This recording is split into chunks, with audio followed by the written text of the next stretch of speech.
Hi everybody. Wait a minute. Something's live. There's some audio. I hear it. 1 second. All right. I'm Skip Alzheimer. Welcome to the AV Geeks Lunchtime Streaming Show, where I just took a shower. My hair is it is what it is. Anyways, we're inside today because it is gross outside. It's rainy and kind of damp and just bleh, bleh. Anyways, we watch old 16mm films here on the AV Geeks Lunchtime Streaming Show, and that was some raw footage from the Prelinger archives. We're watching a lot of stuff in the Prelinger archives today. Some old stuff that we have been recently redigitizing and putting up on YouTube, etc. So this next film is interesting. So this is back in the day, I did a DVD compilation for Fantoma Films. It was called Religion, and so I did a lot of research on the different companies that made religious films. And we've certainly shown some of the big ones like Concordia and Family Films and Cathedral Films and, of course, the Moody Institute of Science. This one is a company called Baptista Films, and it was started by an evangelical guy who used to he had a group of people that would go like set up in Times Square or places where there were a lot of people, and they would do these lectures with like paper, like big things of paper, and they would draw things all related to gospel things. And so they started Baptista Films, and they actually sold projectors, I think Ampro projectors, that they rebranded as Baptista projectors. And so they did a couple of films. One's called Door to Heaven. There's one called The Rapture. I used to have those two films, but they actually went super vinegar at some point. But this is another one, and this is animated.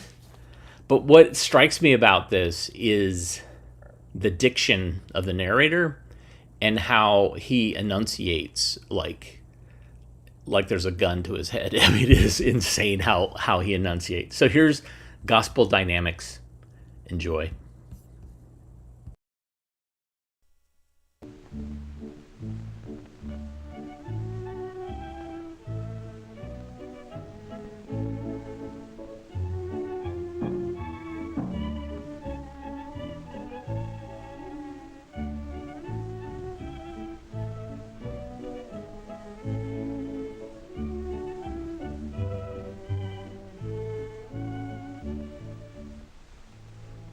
What is the gospel? I declare unto you the gospel, by which also ye are saved, how that Christ died for our sins according to the Scriptures, and that he was buried, and that he rose again. For God so loved the world, that he gave his only begotten Son, that whosoever believeth in him should not perish, but have everlasting life.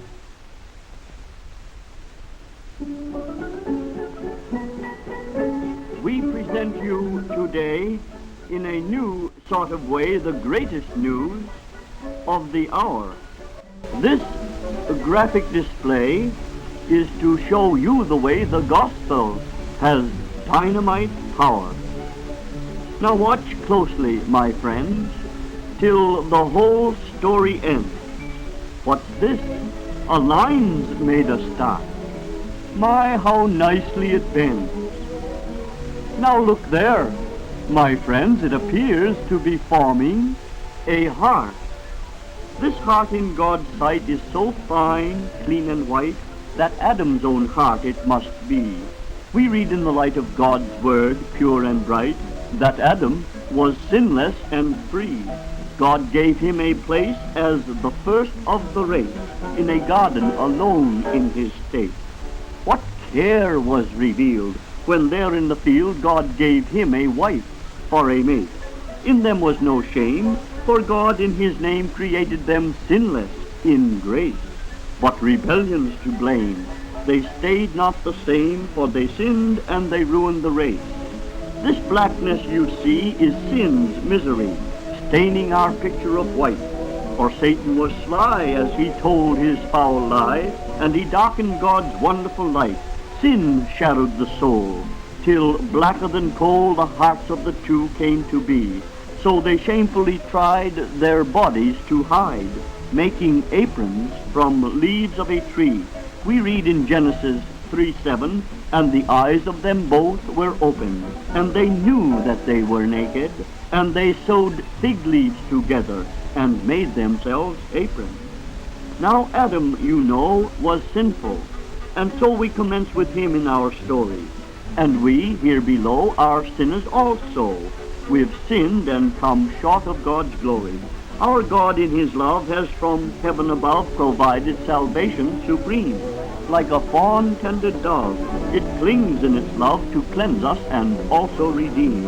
It seems to appear in the heart we have here to be painted as dark as can be.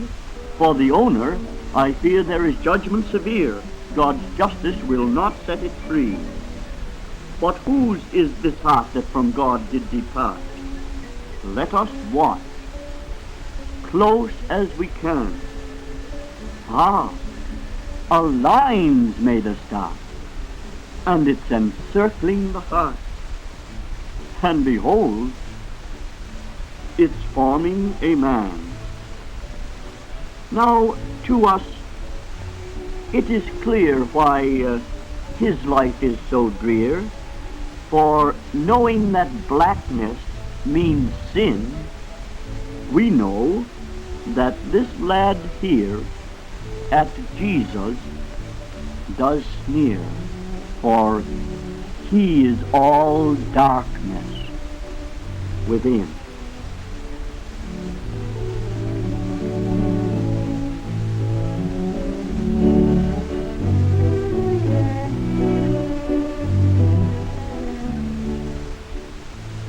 Beer, sin's powerful curse, and the cigarette, even worse. These things we cannot overlook. To us they may seem all right, but not so in God's sight. And see, he holds a vile book. Well, it isn't so brave to be the devil's own slave, to be beaten, to shame and not win. Though his plight may be grave, God's power can save. It is mighty to rescue from sin. Come now, let us try to now magnify this heart and watch God operate. What can he apply to cause sin to die, the cold, stony heart penetrate? Well, it happens one day as he continues his way, this chap hears the gospel of grace. He hears someone say that Christ is the way, that heaven is truly a place. He thinks, knits his brow, and his brain wonders how God a great pardon could impart. Then, as God did vow, his grace functions now, and he drills a hole right in the heart. God's word penetrates. It then captivates. Its entrance is flooding with light. The word operates, and the boy meditates and struggles with sin's wicked might. Say, look, am I right? Is that dynamite? The power of God does appear. In Romans 1:16 we read, "For I am not ashamed of the gospel of Christ, for it is the power of God unto salvation to everyone that believeth." But where is the cure? Is dynamite sure? Can this clean the sin of the soul? Will it procure a new heart and assure this heart to be mended and whole?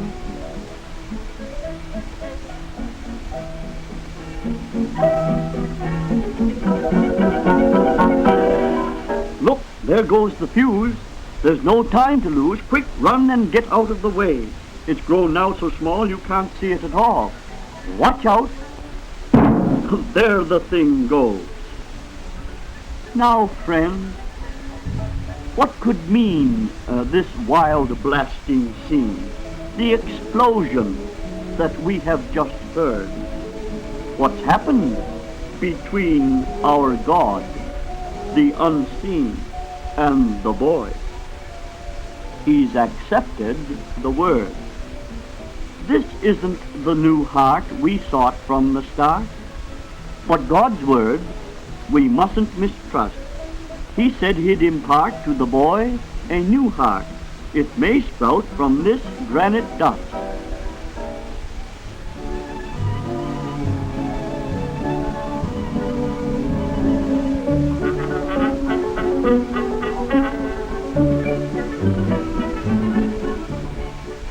God's power indeed has implanted the seed in the dust of the heart he redeemed. It's the same mighty word of the gospel he's heard. There, the bright sun of righteousness beams. As the warm shining rays on the cold granite blades, the seed sprouts, and how quickly it grows. Look, a leaf comes to view, and another one too, and perhaps another. Who knows? Say, the blossom's begun. Soon the work will be done in taking this fellow apart, to know it is true that in Christ he is new, for behold and observe his new heart.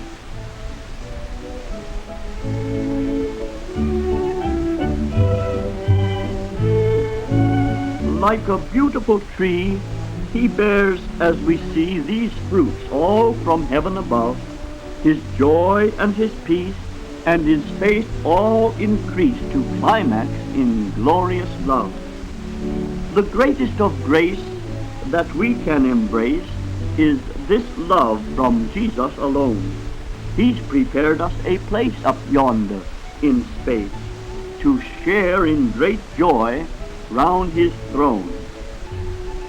The lad we've seen here displays love mixed with fear, for he serves Christ and testifies. This youth is sincere, winning souls every year, and he who wins souls is wise. It is gain when he dies, to be crowned with a prize that day, when in glory above. For the Lord of the skies he'll behold with his eyes, and he'll walk with Jesus, his love. At the cross where he first saw the light, and received his sight, and rejoices in glory for aye. Yea, forever and aye, he shall sing all the way for believing on Christ when a boy. Like a glimmering star in the heavens afar, his life will be endless in joy. And they that be wise shall shine as the brightness of the firmament, and they that turn many to righteousness as the stars forever and ever.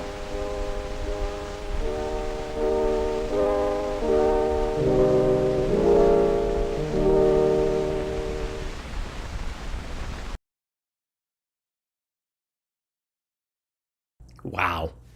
I'm sure at the end of that, his jowls, he was doing like this, enunciating with his lips.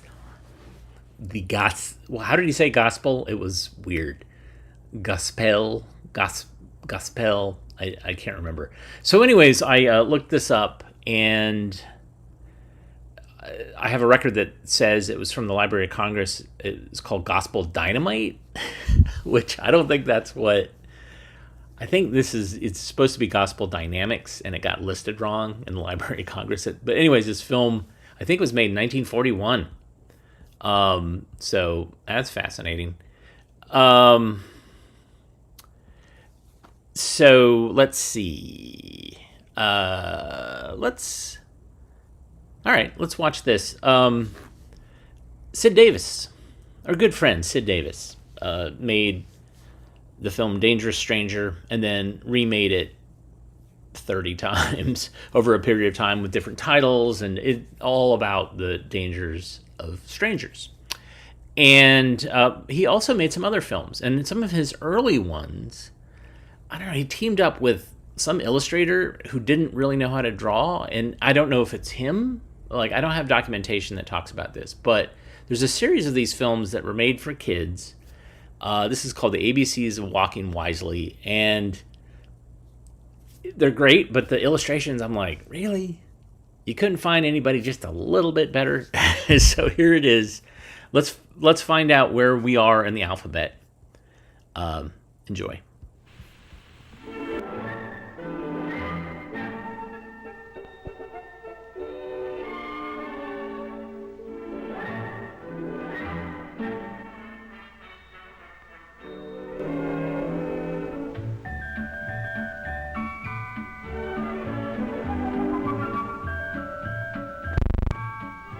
Have you ever noticed that people walk in the streets like the alphabet?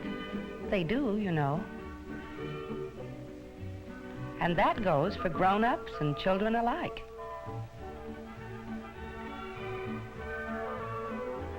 I'm sure you know one of the alphabet walkers, the most common one, the J walker.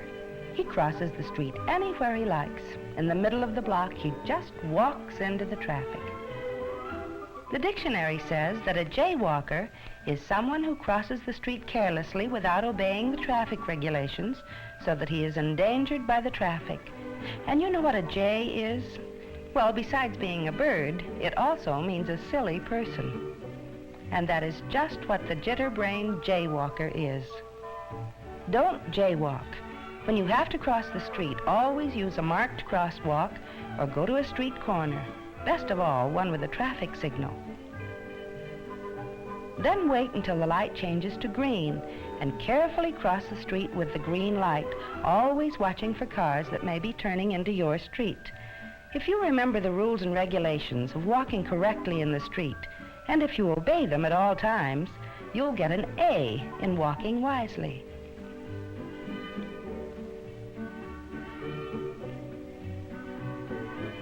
So don't be a jaywalker, be an A walker.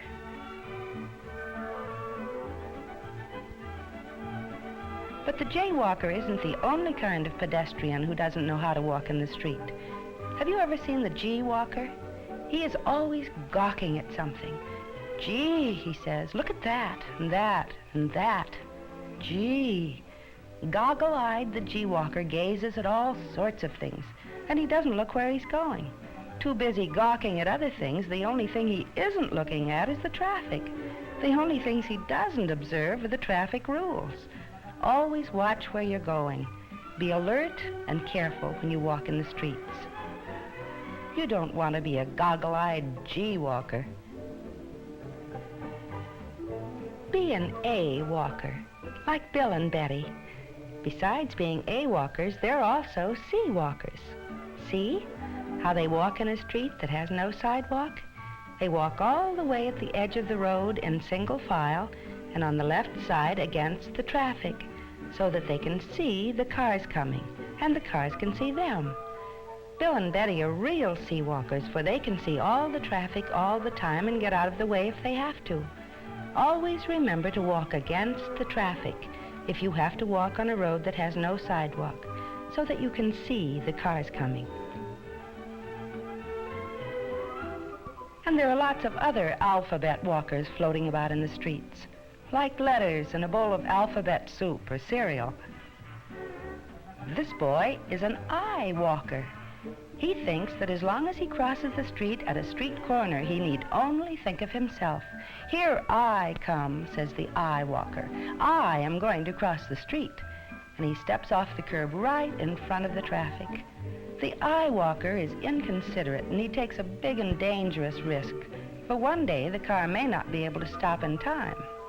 Always look carefully both to the left and to the right and to the left again, even though you do cross the street at an intersection as you should. Show consideration for the drivers and be safe yourself.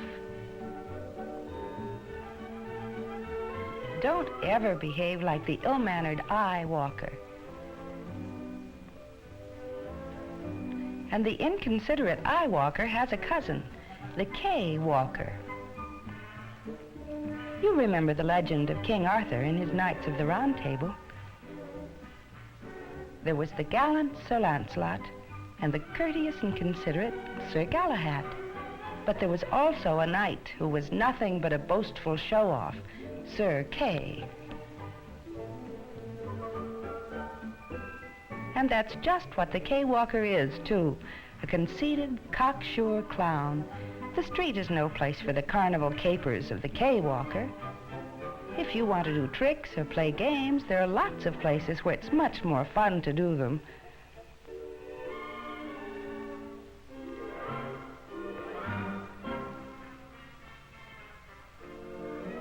Sometimes the K-walker jumps about like a kangaroo, throwing caution to the winds, trying to show off. It's only luck that he doesn't get hurt, and that's why smart boys and girls don't clown in the street and behave like the cocksure K-walker. Or like the open-mouthed O-walker. The O-walker hasn't learned how to obey the rules for walking wisely and correctly in the streets, and sometimes he'll act like a real oaf. Oh! One of the worst things anyone can do is run out into the street from between parked cars. The O-walker doesn't think before he acts. Oh, says the O-walker, I forgot. And there he is, the open-mouthed O-walker, ready to be bowled over. But it really isn't hard to remember that you should stay on the sidewalk, except when you have to cross the street. And we know now how that is done, don't we?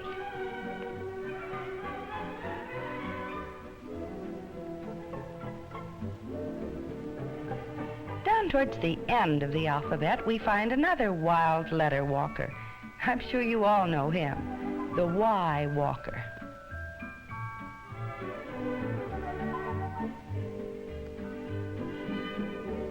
He's a real wiseacre. Why, says the Y walker, why walk when you can hitch a ride? Why, indeed. Why, you don't know anything about the motorist who might pick you up. You don't know what kind of a person he might be. He could be a very bad driver, for instance, and you could have a serious accident. Hitchhiking can be dangerous, so don't hitch rides with strangers. On your way home from school, always walk the same safe route, the one your parents know and have told you to take. I'm sure you don't want to wind up in trouble. So don't be a wiseacre Y walker.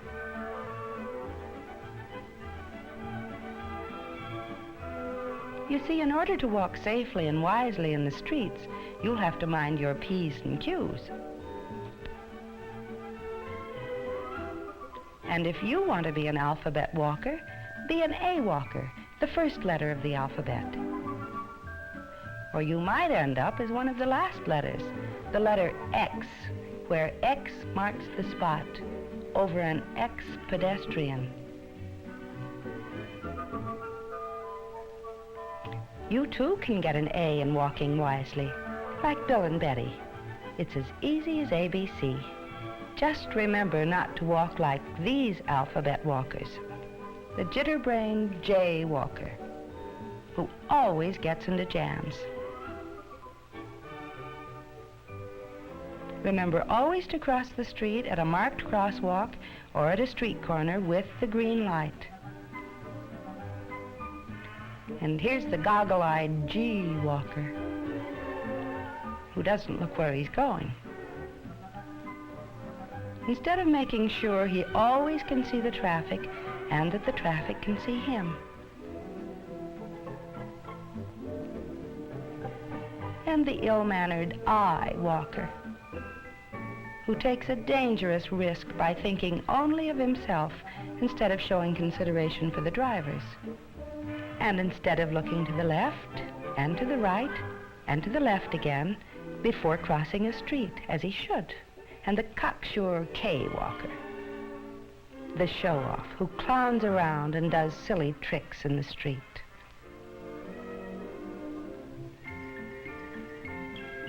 When he could have much more fun in the playground with his friends. And don't forget the open-mouthed old walker, who like a real oaf doesn't think before he acts, but is so surprised when he gets into trouble. And the wiseacre why walker, who foolishly says, why walk when you can hitch a ride?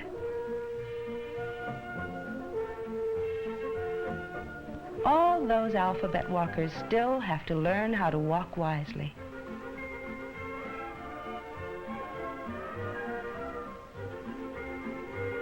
Like Bill and Betty, and you can learn from them.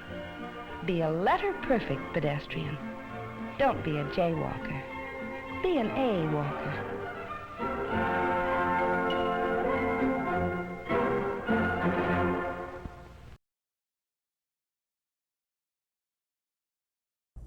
Actually, I misspoke. The illustrations in this were not that bad, but there are other ones. There's illustrations in Bottle and the Throttle or Alcohol is Dynamite. Those are not very good. Those, the ABCs of Walking Wisely, they look better. They definitely look better. But which letter were you? Tell me in the comments. We want to know. This film is absurd. It is kind of a training film for McDonald's, but this was a very early incarnation of McDonald's when it was first being franchised. This is Hamburger University, not to be confused with Hamburger the movie or other films, feature films featuring hamburgers. Enjoy.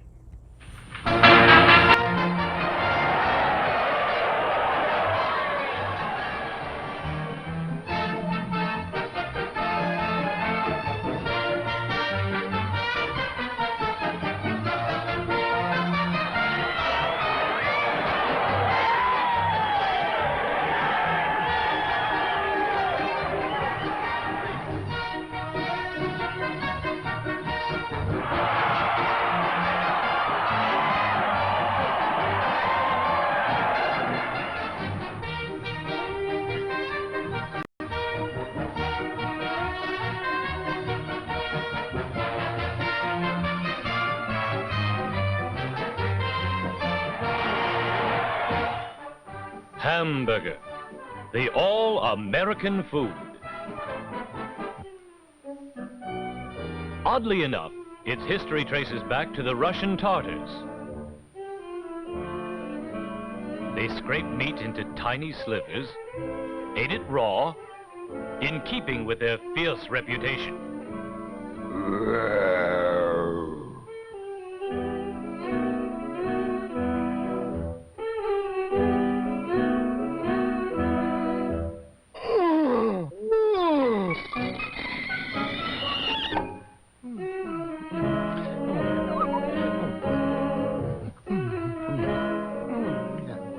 The next significant historical event found sailors from Germany bringing the Tartars' delicacy home to their womenfolk, with varying degrees of appreciation, to be sure. But somehow, someone decided to cook the meat patties.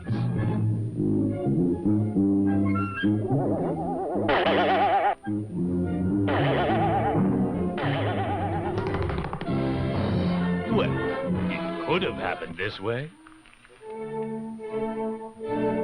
But it remained for the English in the mid-18th century to come up with the final ingredient.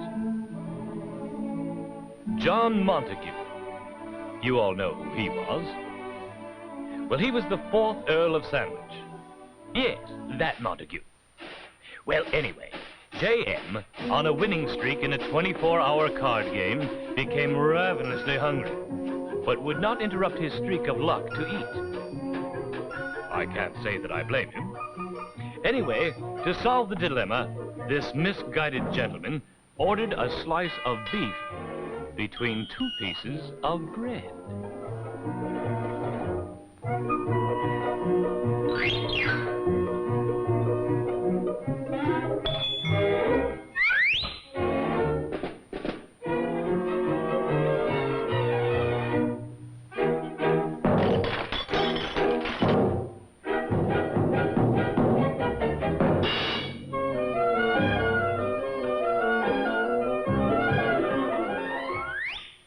guessed it, the idea caught on, and the sandwich was born. 1904, the St. Louis Fair, and all the ingredients are there. Hamburger, brought to the United States by the German immigrants, the bun, and the Lucky Earl's idea of a sandwich.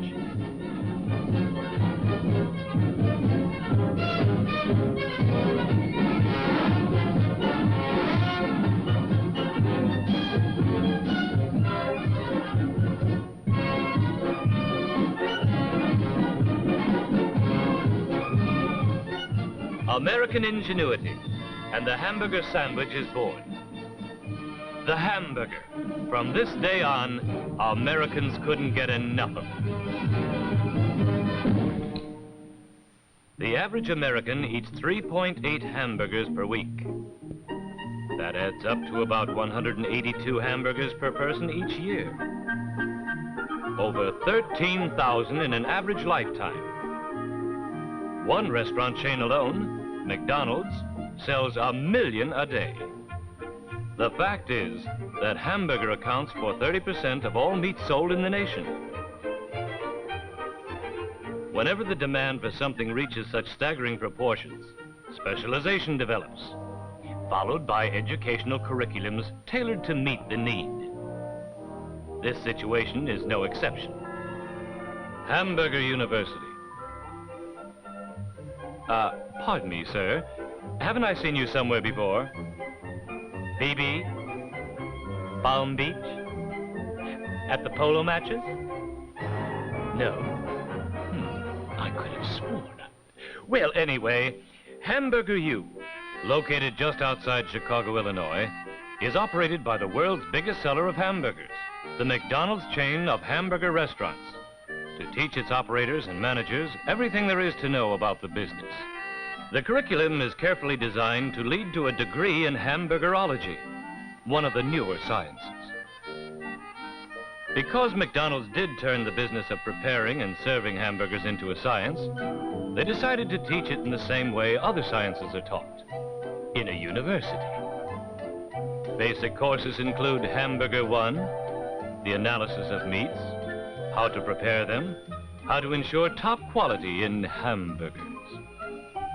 By the time the students graduate, they know more about beef than most cowboys.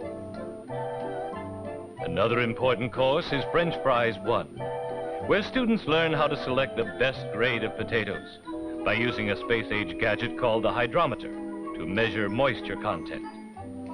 In fact, students master a lot of complex devices invented at Hamburger U's own research and development laboratory. Other courses include service, taking in everything from engineering to human relations, restaurant management and applied hygiene, where the highest standards of cleanliness are stressed. And then, as in every field of study, students are introduced to the more practical aspects of the subject. Learn to put theory into practice. Equipment and procedures have been developed through painstaking research to enable a hamburger restaurant to set up for mass quality production. But like every other business, it can only be as good as the people who operate it. The course of study at Hamburger U demands close attention from students, long hours of hard work, and inspires the inquiring mind to search ever deeper for the truth.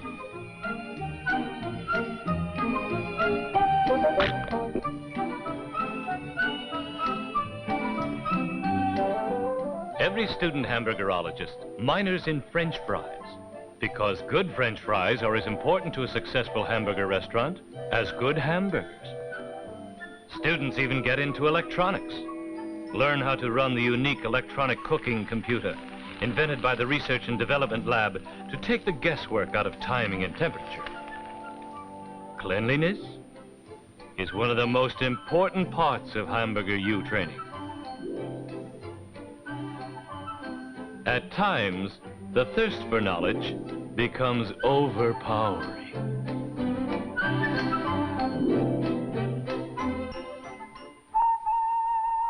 Some students spend hours at night chewing on the problems given in the classroom, and cramming for exams is a necessary part of college life. But probably the most serious hazard at Hamburger U is the temptation to devour your homework. And then, the big day, when the student joins the professionals to put all he has learned into practice. He knows he's ready because he's been through it all in class a dozen times. He's ready to take on the world.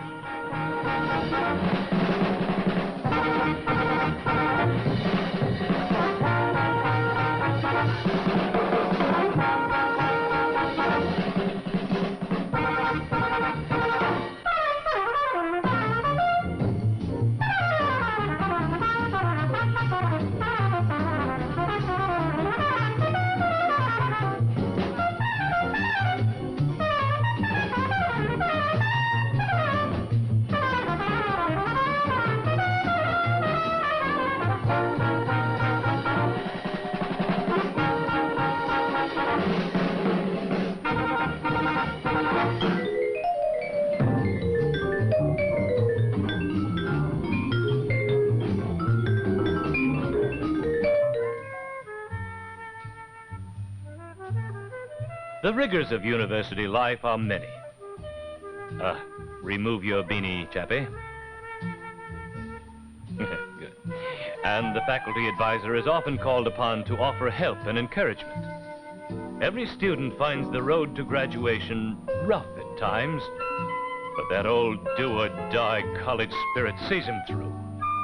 Before long, the student finds himself a competent member of his profession, looking forward to the day when he too might win the coveted Golden Hammy Award.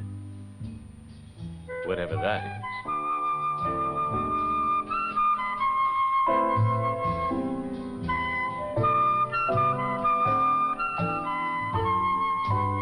Yes, the old confidence returns, and he's ready to hit the books again. Of course, there will always be some complications. For example, he must learn to think ahead. When several cars or a station wagon load of customers drive in the lot, the student learns to begin cooking a supply of hamburgers immediately.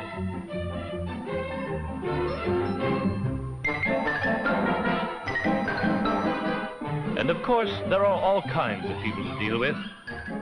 Just look at a few of the steady hamburger customers that have become famous around the world.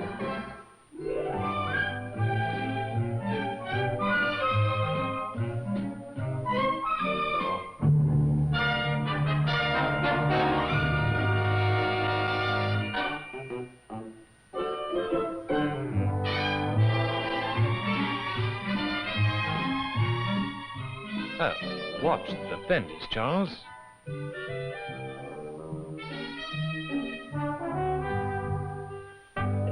Oh, here comes a little sports car. Must be someone from the old international set.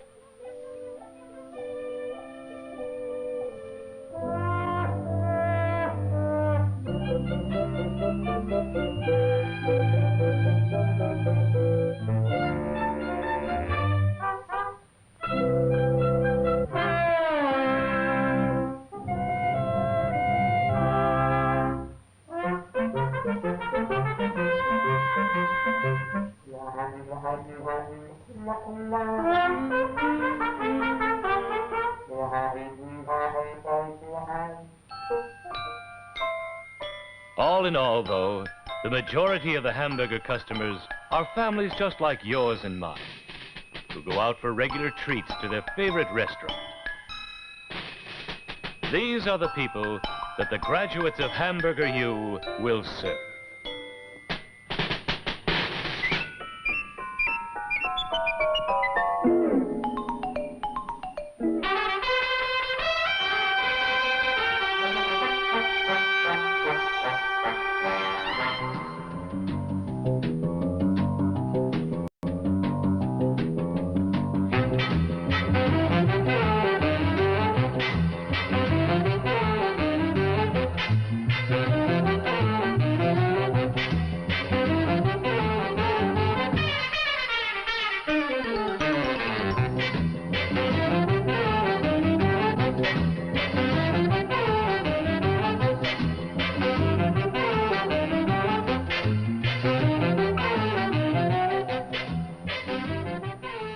It's a tough course, and perhaps an odd curriculum, but at the end, it's worth it.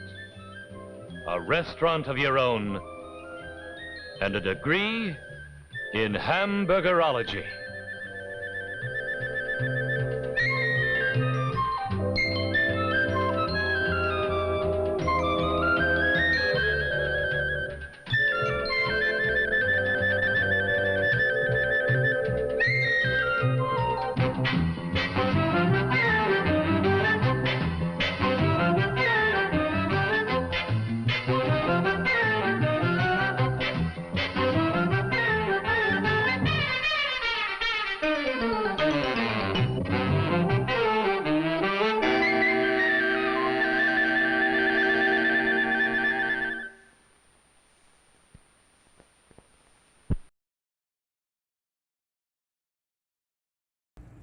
"1965."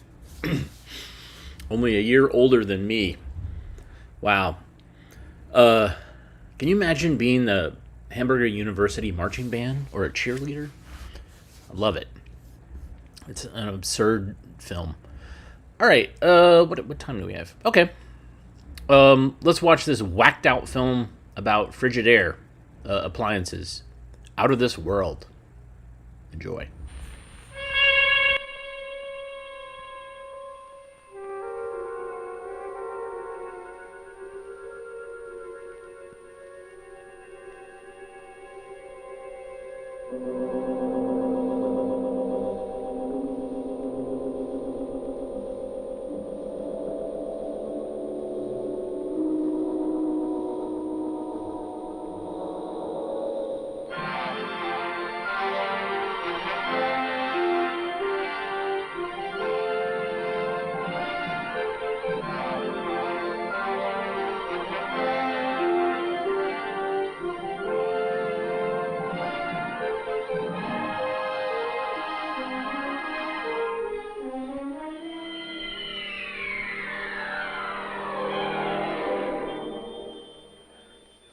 Welcome to the world of tomorrow.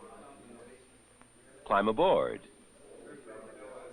You are about to take a journey out of this world into the world of the future. Forget the world around you. Forget the people around you. You are entering Futurama, alone with your own thoughts. Have you ever wondered where we will find the food, clothing, and shelter we will need to sustain the world's exploding population in the years ahead? In the timeless distances of outer space, perhaps. The technology of today is already helping us penetrate the silent darkness of space.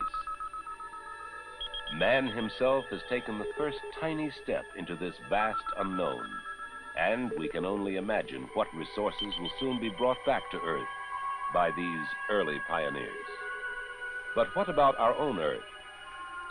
Are there not still resources here to meet the needs of the world tomorrow?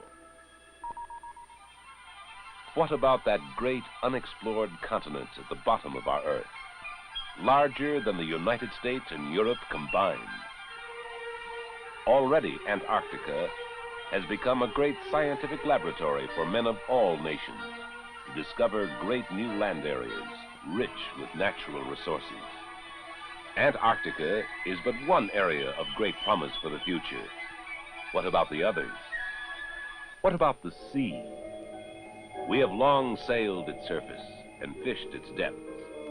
But at the very bottom is a land of undreamed of abundance, with enough food to feed the Earth's population 7 times over. There are rich ores and minerals carried by submarine trains to process stations on the coast. There is the water itself, to be drained from the sea and made fresh as rain, to turn desert lands into fertile lands. There will even be new areas for living and working, a whole new dimension of life for people of the future. Now, consider the thick, lush lands of the equator. Here, nature flourishes in its greatest abundance. Technology has finally led the way into the wild profusion of the jungle world. One day, this land will be transformed into land for farms and pastures for cattle. From the abundance of equatorial jungles to the barrenness of great mountain ranges, the future offers great promise. Once barriers to man's progress, the mountains will soon be traversed by multiple highways that will soar over canyons and cut through towering walls of granite. They will carry a life stream of minerals and other natural resources to the thriving industries of tomorrow. Highways, too, will open up the great expanses of desert lands, one day to be made fertile again by waters pumped from sea and river, from dam and mountain stream. The highways from great new centers of agriculture and industry will lead inevitably to the metropolis of tomorrow. Access will be easy to the heart of the city, the core. In and around great cities like this will live many of the people of the future, a future of limitless hope and promise. And nowhere will this be more evident to the homemaker than in the kitchen of the future. Remember the ultra-modern home exhibit you visited earlier today? The wonderful new concepts you saw in the kitchen? Yes, I couldn't believe it. That's certainly understandable. It's hard to believe there actually is an oven that can cook a roast in minutes by electronics, then bake you potatoes in less time than it takes to carve the roast.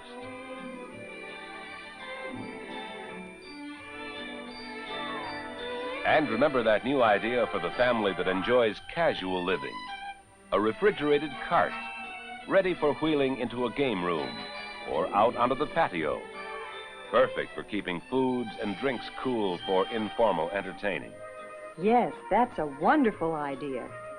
Now let's continue our journey into imaginative design and new concepts from the far corners of the world.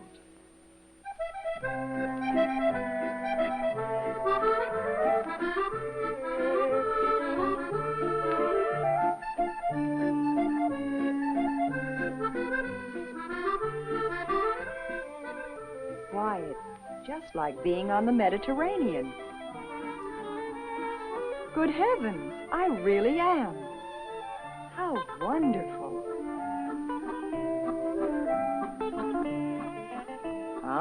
Yummy.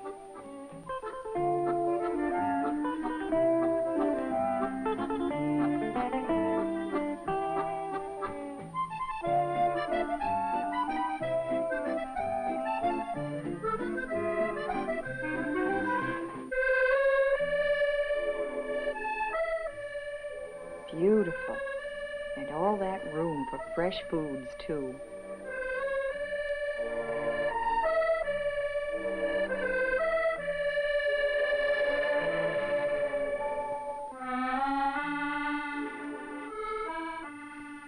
My goodness, how can so much frozen food fit into such a small space? And no frost, either.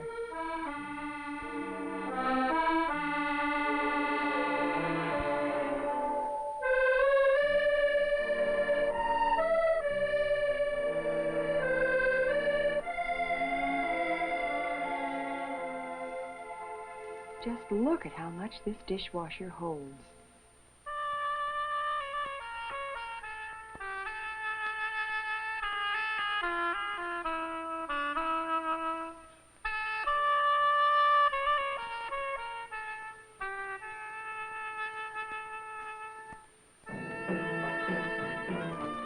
Well, I must say, I certainly am getting around. Now I seem to be in the exotic East. I can sure use a good cup of tea about now.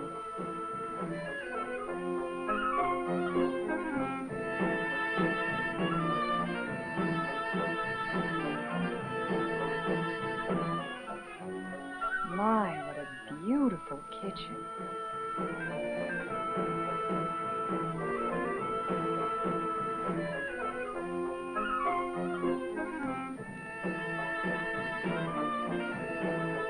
Look what's over here, a laundry center.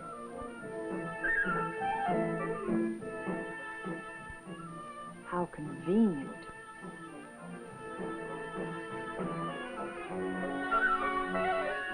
And I'll bet this washer will get anything clean. Even my most delicate things.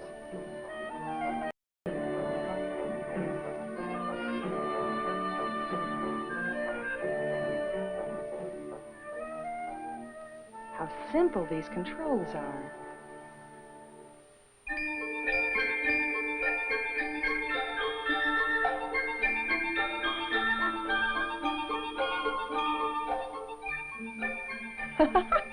It happened again. And now I'm in the Orient. Well, look at that. A second oven. How wonderful. Just pull it out for easy cleaning.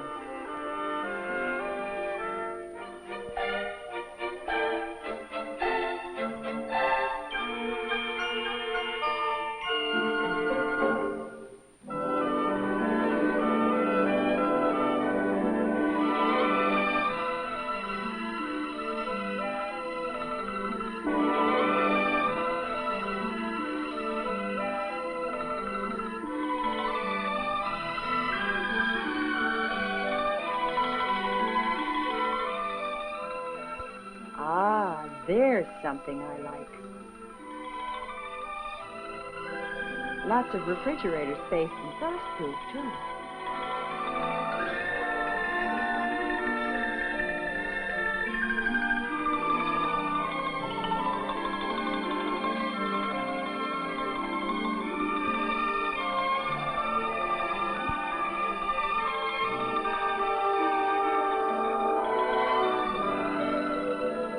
But something smells good over here. Ah, I'll have to sample that. Ooh, that's hot.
Hey, Mom! Mom?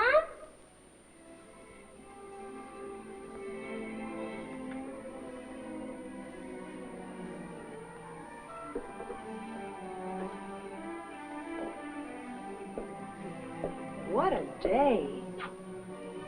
My family will never believe me. Hey, Mom, is dinner ready? Coming right up. How does it look? Delicious.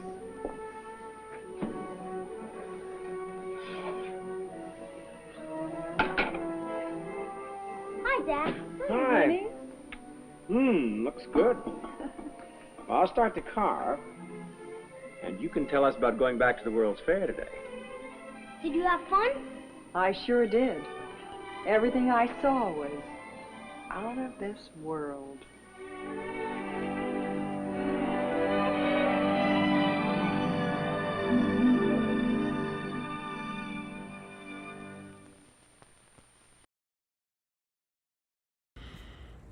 So 61? Is that right? 64? So I feel like this was shown at the World's Fair, in the 1964 World's Fair, but it might have been shown at an earlier World's Fair. But it refers to Futurama, which is a GM. That's what they called their pavilion back in '39. And actually, today at DHL Library, I'm going to show a film that talks about Futurama. It's called To New Horizons, and I'll be with an expert. This is at 4:30 at DHL. And the expert talks about the future of cities. And so this is a look at the future of cities almost basically 90 years ago. So it's interesting. And of course, it's very car-centric. So, yeah, that film was whacked. And we have shown some whacked out appliance films over the years, and that one just takes the cake. And I guess the deal is, like, you would sit probably in that kind of auditorium like they were showing at the beginning, and then you would get shown this film, which was a travelogue, kind of. It was weird. It was, that 60s kind of, early 60s wackiness, made for housewives. I mean, it is no half humanoid presentation with the Hamilton Beach carving knives that you hold up to your ear and listen to a presentation by a robot or half a robot. But yeah, I think everything was a little more tweaked out because television was making things. You had to kind of compete with television advertising and with what was people were seeing. So thanks for tuning in today. Very much appreciate your eyeballs. If you like what you saw, please consider hitting the thumbs up button or the like button. Even if you've done it recently, continue to do it, because that helps give us some I don't know, points. I don't know what social credits. I don't know what the future holds as far as this, but you doing that helps. Also, you can donate via the Super Thanks button or ko-fi.com/avgeeks or patreon.com/avgeeks, and that money will go towards rent. Let's see, what else? Also, you can watch films that we have online. We just uploaded Telezonia, the 70s version, which we've shown on here many times, and people are going nuts. And the people from Riff Tracks just reached out to me. They're like, where was this film? We have to do this film. So that's going to be in the future at some point. This is literally this morning. That's what my email was. Yeah. So thanks for watching. Always appreciated. We love you guys. We love your eyeballs. And we will see you tomorrow. Everybody take care.